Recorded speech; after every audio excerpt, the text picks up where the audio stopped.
Assalamualaikum warahmatullahi wabarakatuh. Selamat datang kembali di Rio Hotspot Channel. Bang, yang main kelayakan Piala Dunia, tutorial gol ada di sini ya. Jangan Ripo Viva. Ampun bang, ampun.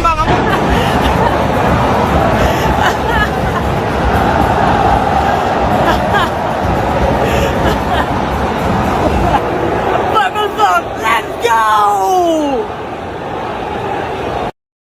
Itu tadi ya reaksi dari fansnya Malaysia. Maklumin aja ya guys, soalnya mereka udah lama nggak rasain yang namanya kemenangan. Jadi ya gitu deh, baru menang sekali udah ngerasa apa ya, ngerasa dapetin trofi kali ya. Lah kita ngalahin Vietnam 2 kali berturut-turut tenang-tenang aja. Malah 3 kali berturut-turut malahan di Piala Asia kita juga ngalahin Vietnam. Anteng-anteng aja tuh. Nggak kayak gitu, nggak jingkrak-jingkrak kayak gitu amat juga. Paham sekarang? Inilah artinya apa? Beda kelas cuy, antara Ipin Upin sama King Indo. Jadi biarin aja mereka kayak gitu ya. Harap maklum saudara-saudara. Biasanya keokan mulu, ini menang. Jadi ya girangnya minta ampun. Terus ada lagi nih. Punditnya Vietnam bilangnya, katanya kalau Indonesia ketemu Malaysia, kayaknya Indonesia ini nggak akan mampu deh bersaing sama Malaysia, sebab pemain Malaysia ini hebat-hebat semua, katanya luar biasa. Berarti apa nih? Tepat kan apa yang pernah kami ucapkan waktu kami bilang soal Cina lawan Indonesia. Cina kan waktu itu katanya kan ngeremehin Indonesia, dan dikomentarin sama warganya Vietnam, katanya Cina ini mimpi di siang bolong. Itu kan kami udah bilang bukan berarti Vietnam ini ngedukung Indonesia loh ya, tapi karena Vietnamnya memang benci sama Cina. Terbuktikan sekarang ketika lawan Indonesia bukan Cina, mereka ngedukung lawan Indonesia tuh ngedukung Malaysia, padahal Malaysia baru ngalahin Vietnam loh. Ya inilah ciri atau sifat orang Vietcong. Padahal ya kalau mereka itu pintar dan nyadar, harusnya kan mereka sadar kenapa timnas Vietnam jadi kayak gini. Dibantai Indonesia, dibantai Thailand, sekarang dibantai lagi sama Malaysia. Kan artinya timnas Vietnamnya yang merosot. Kenapa malah mereka nggak nyadar? Nah buat supporternya timnas Ipin Upin, timnasnya Malaysia yang kemarin aduh ngerasanya kayak menang trofi, udah nyadar diri aja dulu ya, sadar diri dulu kawan. Lihat, menang aja kalian ribut. Lihat tuh habis pertandingan di luar stadion kalian malah baku hantam. Jadi awak nih cukup paham je.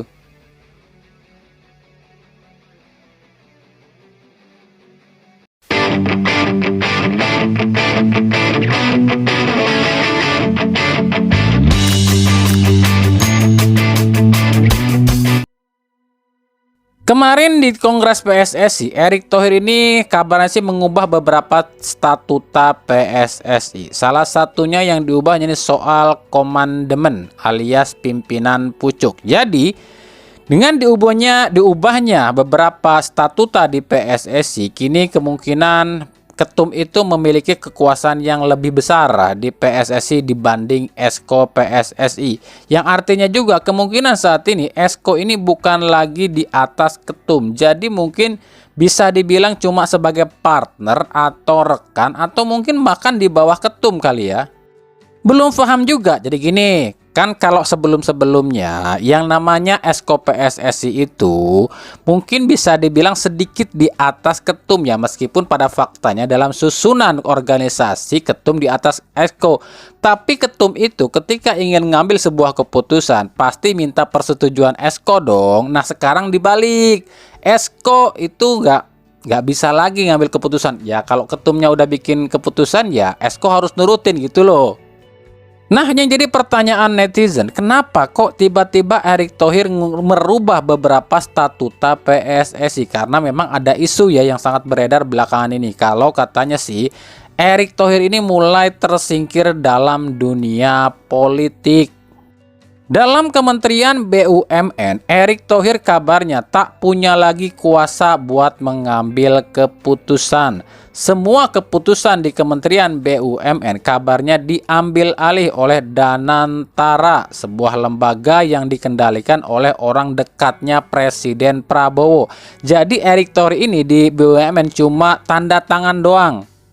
Bahkan orang-orang Erick Thohir di BUMN ini dicopotin satu persatu. Yang terakhir itu yang dicopot adalah Arya Sinulinga yang juga dipecat dari BUMN. Bahkan ada kabar BUMN ini ya, Kementerian BUMN ini dilarang loh mengucapkan ulang tahun sama Erick Thohir.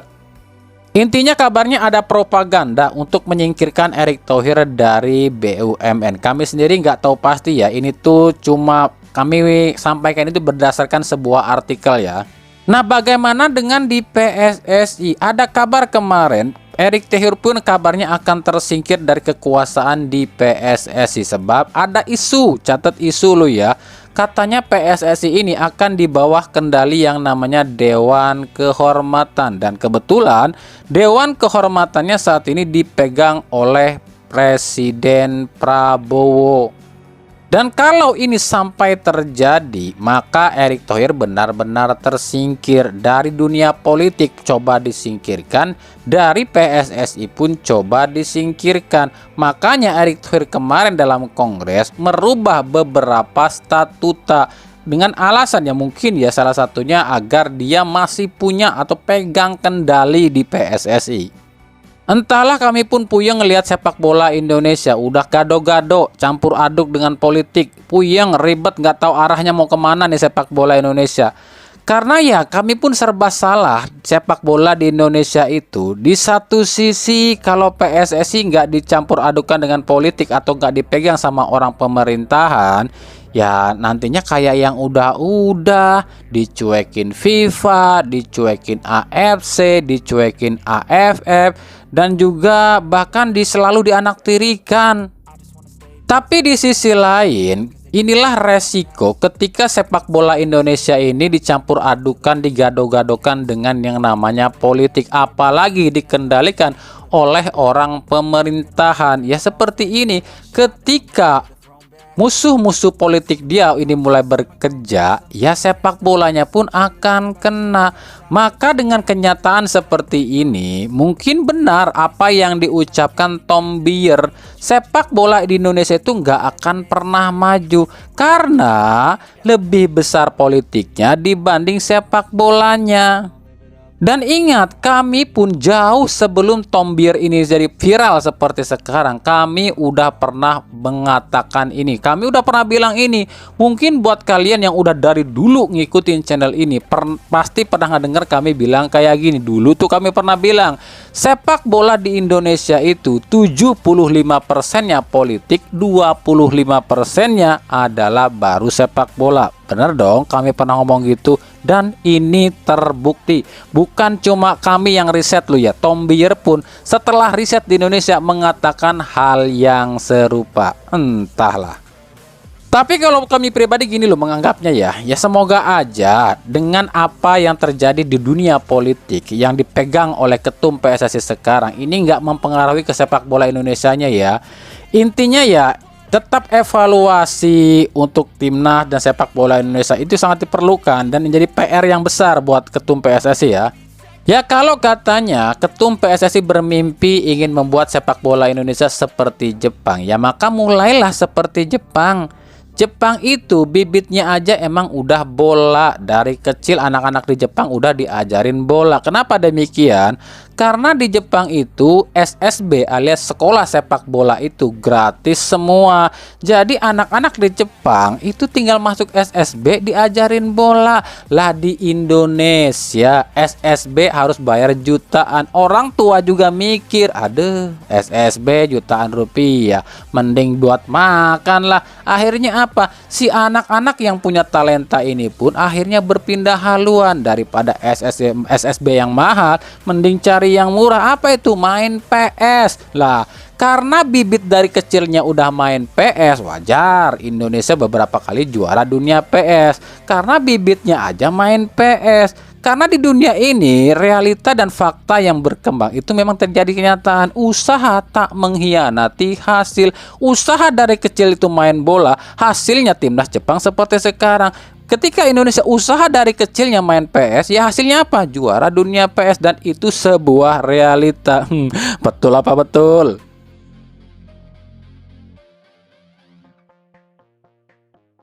Kita beralih ke berita klub. Kita mulai dari Persik Kediri ya. Mungkin ini hampir sama semua klub di Indonesia ya. Ada yang cuci gudang, ada yang juga mempertahankan banyak pemain. Nah, salah satu tim yang juga mencuci gudang adalah Persik Kediri. Sejumlah pemain udah dilepas ya. Bahkan pemain asing udah berapa ya? Ada Majid Osman, Ze Valente, Brendan Lucas, dan Ramiro Vergonzi itu udah dilepas ya. Tersisa itu Kiko, Leo Navacio, Rohit Chan, dan juga Osman Fane. Ini pun belum kelar, sebab selain Kiko, 3 pemain lain ini pun bisa saja tersingkir. Karena memang ini akan menjadi sebuah dinasti baru ya di Persik Kediri sesuai permintaan dari Ong Kim Sue sebagai pelatih Persik Kediri.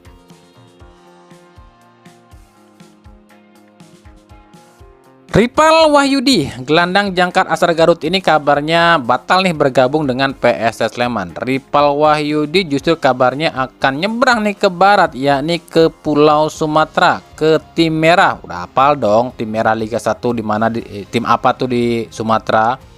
Sebelumnya Ripal ini pun pernah diisukan akan jadi the next Haryono di Persib. Tapi mungkin Boyan Hodak ini kurang tertarik ya sama si mulet yang satu ini. Nah, kita akan nantikan nih kemana Ripal ini akan berlabuh. Benarkah ke Semen Padang? By the way, kalau benar ke Semen Padang lah, Semen Padang ini kan baru aja kena yang namanya registration Benny akibat nunggak gaji para pemainnya. Tapi alasan dari manajemen Semen Padang sih ini cuma gara-gara apa ya? Kompensasi kontrak pemain yang dilepas aja itu belum bayar semua katanya, belum lunas cicilannya katanya. Karena Semen Padang pun harus cari duit dulu nih buat ngebayar. Tapi katanya sih nggak usah khawatir. Sebelum liga jalan juga ini masalah pasti segera diselesaikan. Dan Semen Padang masih tetap bisa belanja katanya. Itu kata mereka loh ya. Jadi gimana nih tanggapannya sob?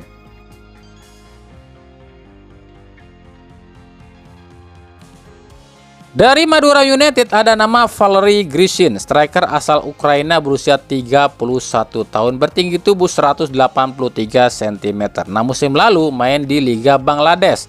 Tampil 17 kali, cetak 2 gol dan 1 assist. Lah, kenapa diambil? Kan bapuk. Gampang alasannya, karena murah cuy. Harganya cuma 1,30 M aja. Kan murah lumayan lah ya, siapa tahu ya bapuk di Liga Bangladesh, tapi Liga Konoha kan belum tentu. Coba dulu, itulah kalau klub Liga Indonesia ya.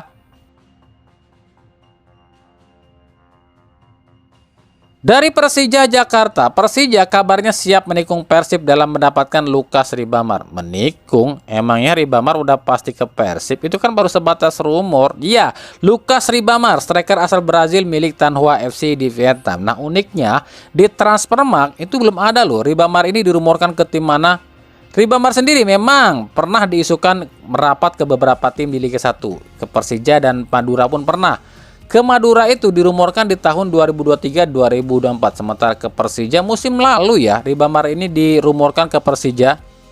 Nah, kita akan tunggu tim mana yang akan mendapatkan Ribamar. Atau kayak yang udah kemarin Tomoyuki Do ya, ditawarin ke tim Liga 1 malah nggak ada yang cocok. Akhirnya ya balik lagi ke Liga Thailand. Padahal gacor loh ini striker.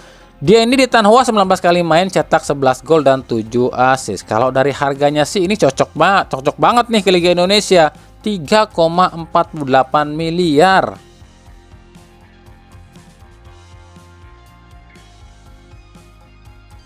Dari Persib Bandung, sebelum kita bahas soal Alfreanda Dewangga yang akan segera diumumkan, atau mungkin ketika berita ini tayang udah diumumin kali ya. Harap maklum ya, sebab kami kan ini kerja sendirian loh, cari berita sendirian, edit sendirian, upload sendirian, semua soal sendirian. Jadi kalau agak lama ya harap maklum, karena kami juga harus kerja, bolak-balik ke rumah sakit dan lain-lain ya. Nah, sebelum kita bahas soal Dewangga yang akan segera diumumkan, ini kemarin banyak banget yang tanya nih soal apa? Soal postingan Persib Soccer 7 Series ya. Ini Bang, itu apa sih Bang? Apakah turnamen? Apakah Persib ikut turnamen gitu di Singapura? Kami pribadi belum tahu ya, tapi kalau kami masuk ke situsnya Soccer 7 Series ini, di sini memang tertulis nih, ini tuh sebuah ajang yang mempertemukan pemain-pemain atau klub-klub dari Eropa, Amerika Selatan, dan Asia. Dan ini pun berisi seperti sepak bola, musik live, jadi kuliner dan lain-lain gitu kan. Jadi secara singkatnya yang kami baca dalam artikel ini, di sini tuh dituliskan Soccer 7 ini tuh adalah sebuah ajang fun game yang mempertemukan legenda-legenda di klub-klub besar di dunia ya. Sebab di sini ditulisnya itu pemainnya 35 tahun ke atas. Jadi nantinya di acara ini ada yang namanya fun football 7 menit sebabak ya. Jadi setiap babak itu 7 menit. Itu selama 3 hari. Nah, pesertanya itu ada QPR dari Inggris, ada Corinthians dari Brazil, ada Hashtag United dari Inggris, Borussia Dortmund dari Jerman, Coventry City dari Inggris, Vasco da Gama dari Brazil, Selangor FC dari Malaysia, Shanghai Shenhua dari Cina, Persib Bandung dari Indonesia, dan Geylang United dari Singapura. Nah, ini kemungkinan akan tim-tim ini tuh cuma akan mengirimkan para pemain legendanya karena di sini tertulis 35 tahun ke atas. Nah, tim-tim ini akan saling bertemu selama 3 hari. Tiap kali main itu cuma 2 kali 7 menit yang artinya 14 menit ya. Itu yang kami baca di situs ini. Untuk lebih jelasnya, mungkin kalian bisa tanya sama pihak-pihak terkait aja. Jadi kalau tebakan kami, Persib cuma akan mengirimkan para pemain legendanya seperti Atep, Eka Ramdhani, Robby Darwish, dan lain-lain ya. Mungkin juga ada pemain asing juga seperti Hilton Moreira, mungkin Christian Gonzalez, dan lain-lain. Makanya kita lihat dan tunggu aja info lebih lanjutnya dari Persib Bandung. By the way, siapa nih yang next akan diperkenalkan oleh Persib? Seperti kami bahas tadi ya, mungkin ada Dewangga ya. Ada 2 sih kemungkinan seperti kami bilang, Dewangga dan Hamra Hehanussa. Kenapa kami bilang demikian? Dewangga ini kan udah pamit lebih dulu nih ke PSIS, sementara Hamra baru kemarin pamitnya. Jadi ya kemungkinan 2 ini duluan nih yang akan segera diumumkan oleh Persib. Kemarin ada yang komentar, itu bukan angka 3 itu bukan 3 tahun Sadil, Mbak, bukan 3 pemain baru tapi 3 tahun Sadil. Iya deh, buktinya kan ini akan 2 lagi nih akan segera diumumkan. Karena kalau kita lihat dari posisi ya, posisi itu kan mungkin akan lengkap ya. Kemarin Sadil Ramdhani itu menggantikan posisinya Rian Kurnia. Ya, sekarang mungkin ini Alfreanda Dewangga menggantikan posisinya Rahmat Irianto. Dan Hamra Hehanussa menggantikan posisinya Edo Febriansa. Baru itu kan lokal yang diatur nuhun sama Persib selain Victor Igbonevo lo ya. Nah, pertanyaannya adalah bagaimana dengan pengganti Victor Igbonevo? Sementara Victor Igbonevo adalah pemain naturalisasi. Apakah akan ada pemain naturalisasi yang akan merapat ke Persib? Tapi siapa? Apakah Jordi Amat ataukah Justin Hubner? Penasaran ya? Ditunggu aja.